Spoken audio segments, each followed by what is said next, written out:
साम्राज्य न्यूज, सामान्यांचा असामान्य आवाज। घराचे बांधकाम सुरू असताना शेजारच्याशी झालेले भांडण मिटवण्यासाठी जुळे सोलापुरातील एका कुटुंबाने ओळखीच्या राजेंद्र राठोड यास बोलावून घेतले। त्याचा फायदा उठवत राठोडने डिसेंबर 2024 ते ऑगस्ट 2025 या काळात सतत जबरदस्तीने अत्याचार केले। पीडितेच्या फिर्यादीवरून राजेंद्र देविदास राठोड याच्याविरुद्ध सदर बसार पोलिसात बलात्काराचा गुन्हा दाखल झाला आहे। राठोड हा सेवानिवृत्त पोलीस उपनिरीक्षक आहे। 1 वर्षापूर्वी पीडितेने शेजारच्याशी झालेले भांडण मिटवण्यासाठी ओळखीच्या राजेंद्र राठोड यास बोलावून घेतले।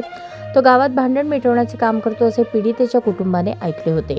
त्याने शेजारच्या विरुद्ध विजापूर नाका पोलिसात फिर्याद द्यायला लावली। त्यानंतर एके दिवशी पोलीस आयुक्तालयात अर्ज करायचा आहे म्हणून बोलवून घेतले। अर्ज देऊन आल्यावर घरी जाताना राठोड याने त्याच्या 4 चाकीत बोलावून घेतले, पाणी प्यायला दिले आणि गाडीतच गुंगी आली। जाग आल्यावर गाडी सिद्धेश्वर कारखान्याजवळील मोकळ्या मैदानात होती। त्या ठिकाणी कोणी नसल्याची संधी साधून त्याने जबरदस्तीने अत्याचार केला।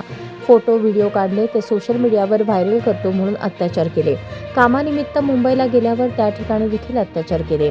प्रत्येक पौर्णिमेला अक्कलकोटला जात असल्याची माहिती काढून त्याने गाडीत बसवून नेले आणि गाणगापूर रोडवरील लॉजवर नेऊन अत्याचार केला।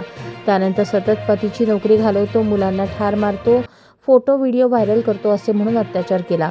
ही बाब पतीला समजली आणि पीडितेच्या संसारात वितुष्ट आले। त्यानंतर त्याने पतीविरुद्ध देखील पोलिसात फिर्याद द्यायला लावली असेही पीडितेने पोलिसांना सांगितले। गुन्हा दाखल झाल्यावर पोलिसांनी राजेंद्र राठोडचा शोध घेतला, पण तो सध्या फरार आहे। पोलीस त्याचा शोध घेत आहेत। सहाय्यक पोलीस निरीक्षक भोलेनाथ अहिवळे तपास करत आहेत।